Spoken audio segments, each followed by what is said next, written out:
Yo, yo, yo, what's going on? What's going on? Beautiful beautiful people.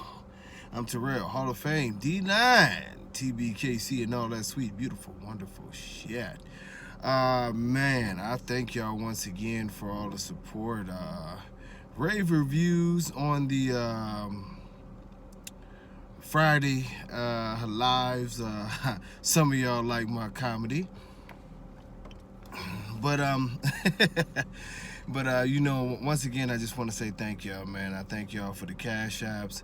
I thank y'all for the liking and the subscribing. Subscribe for live notifications. I guess that's the thing with YouTube now, that they only want to do the live notifications.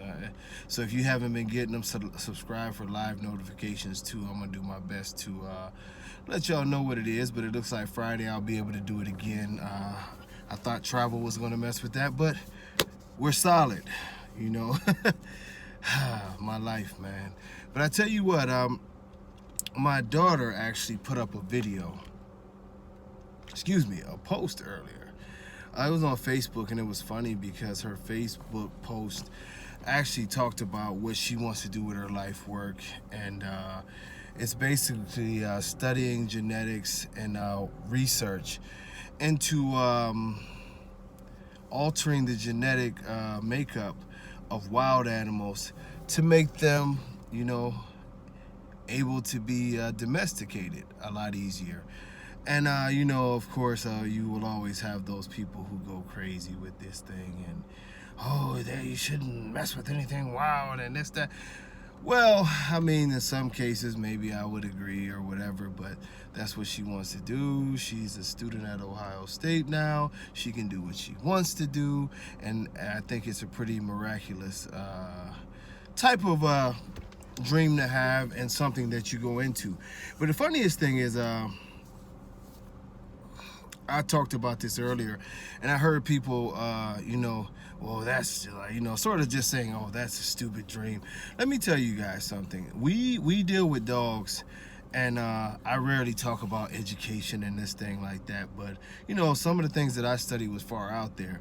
But if you believe that something like altering the genetics of an animal to change its behavioral patterns is so far off, think about how far we've gone in medicine. And there's some things that people don't keep in touch with, but there's some things that happened that were so popular that we remember. But we've actually gotten to the point of where scientists can grow actual human tissue, no problem. We've seen a mouse have an ear growing on his back. One of the more simple things that we do, but we don't think about how incredible it is just the fact that we have broken the genetic code for DNA, that we can single out one person out of billions of people, that this is your code. This makes you unique out of all of these people. Other things that we have done in medicine, which generally when you talk about altering genetics, it always starts with an outside source of identifying, the genes, and then using medications to alter, behavioral patterns in the brain, and finding out how those medications can alter our brains, our behavior patterns, and not to mention that, but also just other things. Now, and I'm just tying all this in together because it was an extraordinary conversation I had earlier. But say, to Jada's point of what she wanted to do, people think that it's like some sci-fi out there thing that you can't do, but you have to remember, we've already broken a code on cloning. Now, in the process of cloning, you can see a lot of different things behind cloning and the genetics of these particular animals. Cloning research has already started to reach towards singling out certain characteristics of an animal and seeing if they could isolate those characteristics and possibly take away characteristics that are, let's just say, unwanted characteristics. And it's been very controversial at times because there's been talk of human cloning, to where if a person is prone to be, say for instance, you know, to have certain cancers and certain issues like that, how would you alter the DNA makeup of this person so that they are not prone to have this, and basically switching body parts and switching different things. Like, so for instance, you know, if a person was diagnosed with lung cancer, you know, could you go in there and find their genetic makeup early enough, clone and clone a version of them, and take away the part that would allow them, you know, basically to grow a person that doesn't have the same issue with lungs that they have. This is already research that's going on, people. So when you think that things are so sci-fi that it can't happen, we've already looked into different things of cloning animals to make them smaller. So all of the research that you think that doesn't go on, it actually goes on. It goes on at a high level. I remember it was about the early 2000s when I started hearing about, you know, the genetic, you know, the genetics things that they were doing with different plants. And, you know, you think back to the late 90s, maybe early 2000s, if someone told you, you know, that they would be made, especially in the mid 90s, if they told you that they would be making apples that taste like grapes, and these things are growing but they taste like grapes, or let's say grapes that taste like cotton candy, you know, you would have told them they were lying. You know, actual grape that tastes like a candy, you know. But this is the advances in all types of genetics, and it's so much further than we believe. We typically only learn about things once it's been tested to a point that we feel like it's safe. So there's a lot of things that are going on, like the growing of organs, you know, the making of organs and different things of that nature, that will probably be, you know, in the next 10 to 15 years, that will change modern medicine.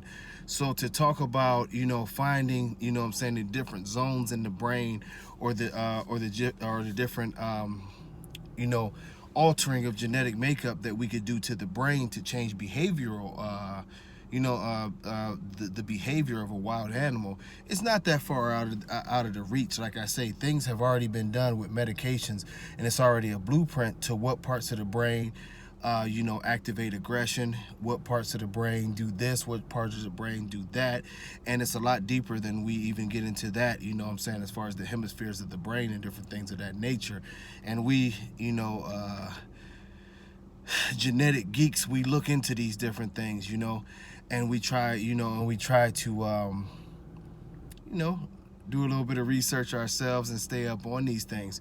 You remember I talked about Secretariat having a genetic makeup that allowed him to have literally, I think they said it was 2.5 times the lung capacity and the cardiovascular capacity. His heart was actually bigger. Nothing was wrong with him. He just had the innate ability to process oxygen and not tire out, more so than any other horse. Well, there's already been testing where they're trying to figure out, through some of his lineage, you know, his grandkids, great grandkids, and different things, to isolate those genes and be able to clone it in a horse. There's already several, I think it's polo players down in South America that are already playing on their polo teams or whatever it is with cloned horses already from some of their better stocks. So this science and the money that's being put into this science to alter animals is very, very heavy, whether you agree with it or not. I know a lot of people are going to be yelling at the screen like, stop messing with nature. But, you know, I say all that to say this, is that genetics are very, very heavy. It's a lot to be learned in genetics. Even the simplest ways that we do with dogs, you know, as I've told you guys before, as I preach going towards the perfect dog, sometimes even in our own world, we underestimate the abilities and the capabilities that we have just as breeders to play with genetics, to understand genetics. And we're at the most simplistic level because we tend to have to wait for results to isolate a gene or to also eliminate a gene. And the only process that we have in doing this is to seriously say, hey, that was a BS, I can't mess with it anymore. Whereas, you know, science has a lot more abilities, and now we're starting to get the abilities with embark tests and having a heads up on certain, you know what I'm saying, deficiencies and malfunctions that might go on in our dog's genetics So, you know, when you look at dogs, and I often use dogs like the Doberman that were massive combinations of different dogs that became so consistent that you can barely tell the best ones apart from the other ones. You can do that inside this breed. You can do that with health. You can eliminate issues with health.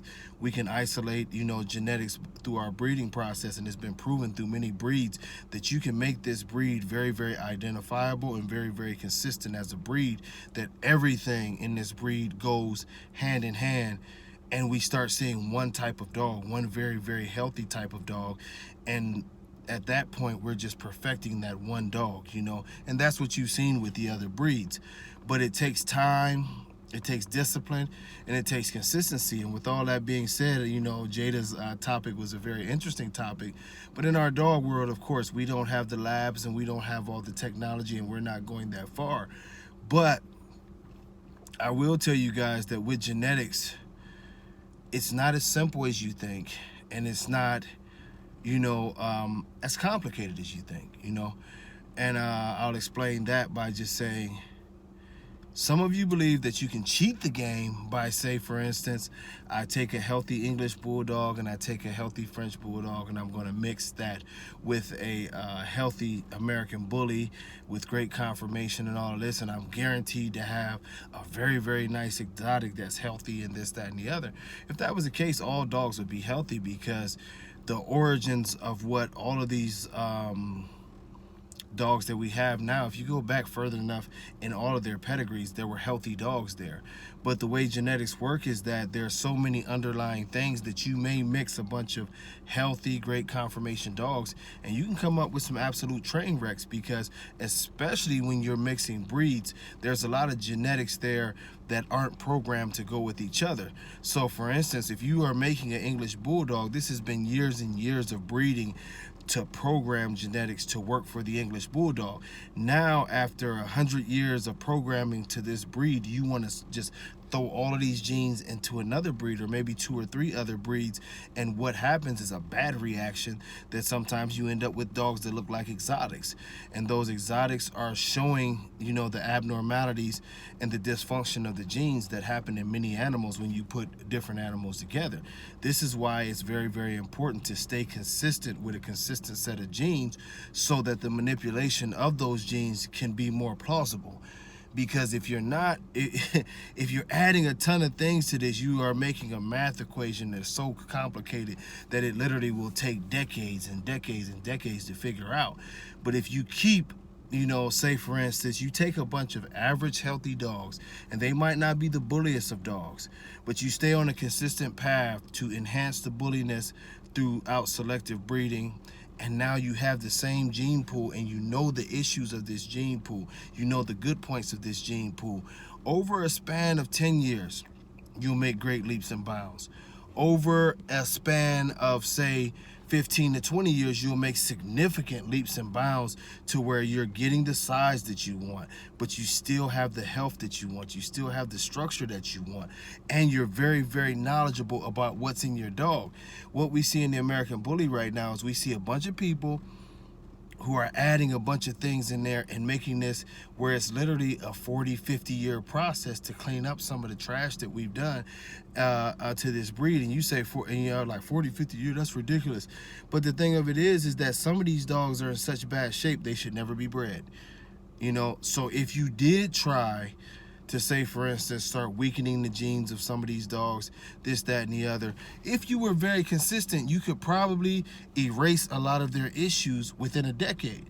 But the problem with the bully community is that we believe in compounding it, and I hear people say, oh, I'm line breeding such and such. Well, he throws bad hips, and you know, he throws bad feet. Oh, I'm line breeding this one, he throws this issue and that issue. I'm line breeding this one because I want that look, but I'm gonna put some more clean dogs into it.